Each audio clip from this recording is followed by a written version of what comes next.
Au cours des 3 dernières années, le gouvernement nigérian a consacré des ressources supplémentaires à l'augmentation de la production pétrolière du pays. Mais ces efforts n'ont abouti qu'à une augmentation marginale de la production. Le directeur de la compagnie pétrolière nationale déclare maintenant que c'est assez et que les choses doivent changer. En tant que partenaire de 80% de ceux qui produisent du pétrole et du gaz dans ce pays, nous avons décidé d'arrêter de débattre. Et nous avons déclaré la guerre. La guerre, c'est la guerre. Nous avons les troupes adaptées. Nous savons ce qu'il faut combattre. Nous savons ce que nous devons faire au niveau des actifs. Et nous avons engagé nos partenaires. Tout partenaire qui ne fait pas ce qu'il doit faire finira par le faire. Les foreuses viennent ici, les plateformes de forage, en eau profonde, elles forent un puits et s'en vont. Nous allons établir un calendrier de partage des équipements de forage avec nos partenaires, de sorte qu'à la fin, tout le monde devra présenter son programme de forage, afin que nous puissions tous nous aligner. Et lorsque les plateformes viendront ici, elles y resteront pendant 3 à 5 ans et nous sommes sûrs que le rythme de production augmentera.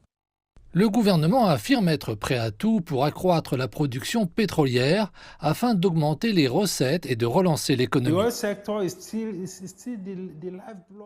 Le secteur pétrolier est toujours l'élément vital ou le fil conducteur de l'économie. Nous en dépendons pour près de 90% de nos devises étrangères. Si nous n'y parvenons pas, l'économie ne pourra pas s'en sortir. Un autre grand souci pour le gouvernement est le vol de pétrole, qui persiste malgré les ressources colossales déployées par le gouvernement pour le réduire. En une seule semaine, à la fin du mois de juin, la NNPC a déclaré avoir comptabilisé 256 incidents de vol de pétrole dans plusieurs endroits du delta du Niger, région riche en pétrole. Les ressources qui ont été engagées pour traiter ce problème de production de pétrole, de vol de pétrole, de vandalisme et tout le reste, sont énormes. Je pense que nous devons y réfléchir à nouveau et voir ce que nous pouvons faire différemment pour y remédier. Il y a aussi des choses basiques que l'on fait en tant que professionnel pour augmenter la production. Nous ne sommes pas les seuls. Nous devons être prudents dans la gestion de nos gisements.